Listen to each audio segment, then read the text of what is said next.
Right now at 6, you heard it. 11 more vehicle break-ins happening in town. Many of them smash and grabs. We'll tell you what police say you can do. And a man accused of murdering his baby daughter is due before a judge today. Fox 61's Brooke Griffin is going to have the latest from Waterbury. Also, some people in Rocky Hill are fighting racism. We'll tell you what happened in town recently that got them so upset. All local, all morning. This is Fox 61, Connecticut's news station.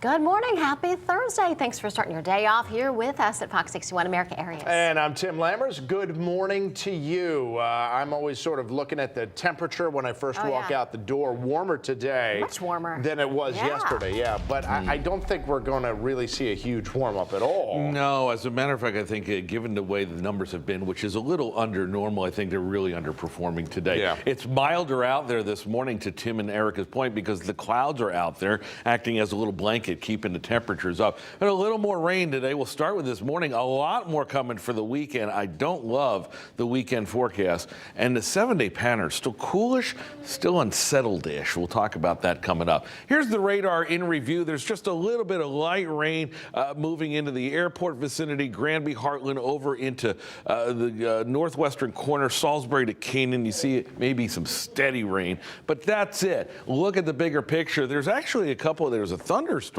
moving into the Catskills, but it's weakening as it moves into slightly drier air now with a southeastern flow. Temperatures in the mid to upper 40s in Hartford, Windsor Locks. Look at New Haven at 51, down to 41 in Norwich Town, 42 in the Quiet Corner. With a look at the bus stop forecast, a couple of very isolated, widely scattered showers now and later. Like the week, many of you are going to stay dry. Unlike the week, that may not be an option for this weekend. We'll talk about that coming up. Lauren Zenzi at 6:02. Good morning to you. First look. I get to say first look with traffic. You've already been doing this for an hour. Yes. Good morning to you, Matt. Good morning, everyone. The time is 6:02, almost 6:03 here on your Thursday. Hopefully you're having a good day so far. We did have some road work closing down the eastbound side of I-84 out in the Waterbury area. That has since cleared. We do still have some lane closures over on the westbound side, but those should wrap up in the next 30 minutes or so. Let's take a live look at our Hartford drive times. 91, 84, Route 2, all moving smoothly in and out of the capital city right now. Taking a live look outside on 91. Things are looking great this morning. Very light volume out there. We did have some road work over in Meriden and Southington as well, which will last through about 8 o'clock this morning. And then as we move on into the New Haven and Fairfield area, it's actually looking pretty good on 95 right now. We'll check in again on the roads coming up at 6:30. For now, Tim and Erica, back over to you. Okay, thank you so much, Lauren. We got breaking news overnight in Hartford. Police said they're trying to find whoever fired, in their words, a lot of gunshots in one neighborhood. This is on Putnam Street in Frog Hollow. Thankfully, right now, there are no reports that anybody was hurt, but police said one property was damaged. We're trying to get more information for you soon. Also this morning, the man accused of killing his 11-month-old daughter is expected back in court. Fox 61's Brooke Griffin is live at the Waterbury Courthouse this morning with details on what we can expect. Brooke, good morning. Good morning to you both. Police tell us that Christopher Francisquini is accused of killing and dismembering his 11-month-old daughter back in December. Now today he is expected to stand in front of a judge and make a plea in a Waterbury courtroom. Now today's court date is continued from back in March. Francisquini was supposed to claim guilt or innocence at that time, but his attorney was not present for the hearing. This all comes after police say that he killed his daughter in their Naugatuck home, then led officers on a chase for 2 weeks. He was ultimately found and arrested at a Waterbury bus stop. Investigators say he has many prior felony charges and was out on special parole at the time for other charges and had been making progress at his check-in appointments. Reports show Francisquini has PTSD and other mental health conditions, but likely was not taking his medication at the time of the murder. Child Protection Services released a statement after the arrest saying this case needs to come as a reminder to everyone that a child's safety and protection needs to always be a priority Authority, saying they're working on legislation that would protect children from dangerous family members that have been released from prison. And his attorney did ask for a probable cause hearing back in December, but we're not sure what the status on that is. We could find out if he still wants to pursue that option later today. We also, of course, this afternoon will be bringing you that guilt or innocence plea. All the information on that coming up this afternoon. Live in Waterbury, Brooke Griffin, Fox 61, Connecticut's news station. Brooke, thank you. West Hartford police said a car and a school bus crashed head-on yesterday afternoon, and the driver of the car had to be taken to the hospital. Police said there were students on the bus at the time, but no one on the bus was hurt. We don't know what led up to the crash, but police said it happened around 4 p.m. yesterday at the intersection of North Main Street and Miller Road, not too far from Eisenhower Park. All right, to Rocky Hill now, where residents there are speaking out after they say white supremacist flyers were found around town. Last night, dozens of people came together and they attended the Rocky Hill Commission on Inclusion and Innovation meeting. Everyone expressing their concerns about racism in their community and the impacts that it could have on their families. I was very concerned about, do I let my children out to walk the dog? Or do I have to worry about some racist group coming after my kids? Frequently, when a community faces an incident like this, the natural response is denial. This isn't our community. We don't have a problem with racism. But the truth is, racism exists everywhere, and Rocky Hill is no exception.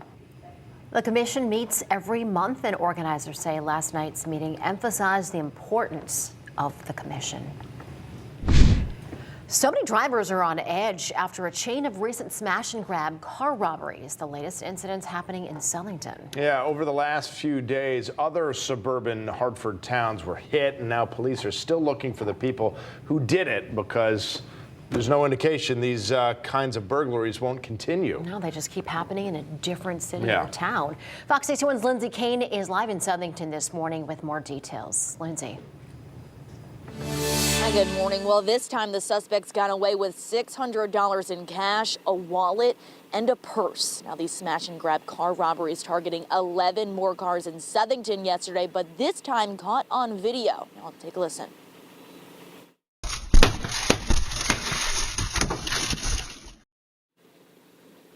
Now you can hear that glass shattering just before 5 a.m. yesterday morning in Southington.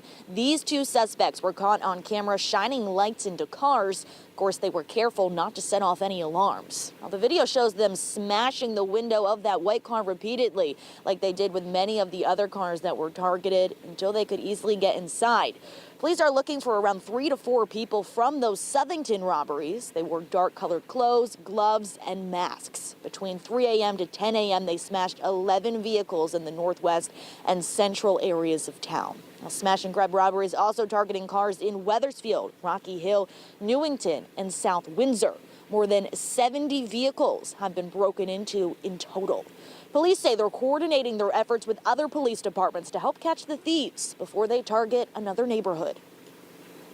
I'm pretty confident in saying that these are most likely people that have been involved in committing crimes in other towns, and it's just a matter of time before we figure out who the people are. Police say they're investigating if this is also the same group who was seen in this stolen Honda Accord on Tuesday, stealing tires from a hotel parking lot.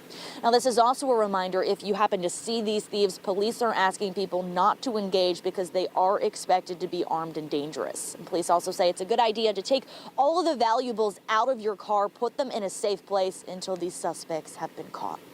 Live in Southington this morning, Lindsay Kane, Fox 61, Connecticut's news station. Hi, Lindsay. Thank you. Okay, at 6:09, let's take you over to Newtown, where some Sandy Hook survivors are calling for more to be done at the federal level to stop gun violence. And they don't mean just lawmakers. They're also blaming the U.S. Supreme Court. Last June, justices ruled that a century-old New York state law was unconstitutional. That law had required people to show proper cause if they wanted to apply for a concealed carry permit. Well, the Sandy Hook group said they're not happy about that, and they're not happy about a number of other issues that they have with the court.